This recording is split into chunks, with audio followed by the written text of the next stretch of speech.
Artificial হাত ভাঙিয়ে ফেলেছে, এমনকি রক্তাক্ত করেছে মেরে।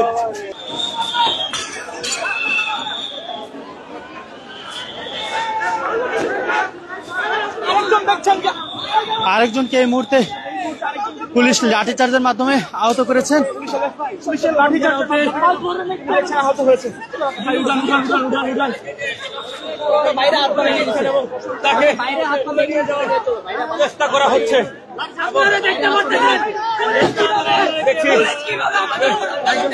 পড়ে গিয়েছেন, আরো একজন মহিলা কিন্তু ইতিমধ্যেই কামে পড়ে গিয়েছেন এবং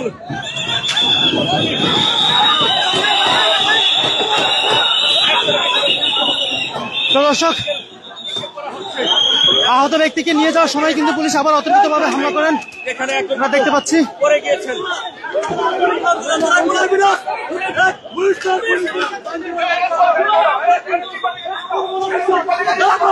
এই মুহূর্তে আরেকজনকে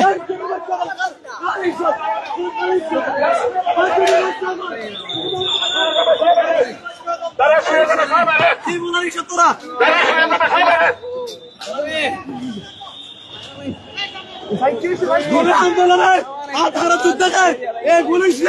কুত্তার বাচ্চা হলে কি মার দিছে? জুলাই আন্দোলনে 1800 যুদ্ধকে এই পুলিশ লীগের বাচ্চা আছে। জুলাই আন্দোলনে 18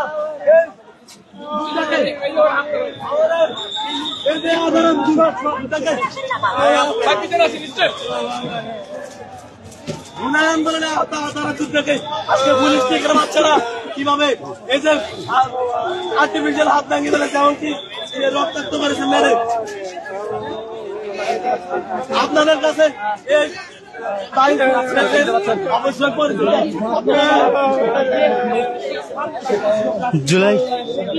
জুলাই আন্দোলনে হাত হারা এক জুলাই যোদ্ধাকে এই মুহূর্তে পুলিশ লাঠিচার্জের মাধ্যমে আহত করে ফেলেছেন। তার যে কৃত্রিম হাত, সেই হাত পুলিশের লাঠির আঘাতে ছুটে গিয়েছে এবং আমরা দেখতে পাচ্ছি এই মুহূর্তে তাকে রাস্তায় ফেলে দেওয়া হয়েছে আহত করে, এবং একজন সহযোদ্ধা তাকে নিয়ে দিশার অবস্থায় তার যেই হাত, সেই হাত কিন্তু খুলে গিয়েছে এবং তার যে বগল সেগুলো পড়ে যাচ্ছে। আমরা দেখতে পাচ্ছি এদিকে কিন্তু পুলিশ মারমুখী অবস্থানে রয়েছেন।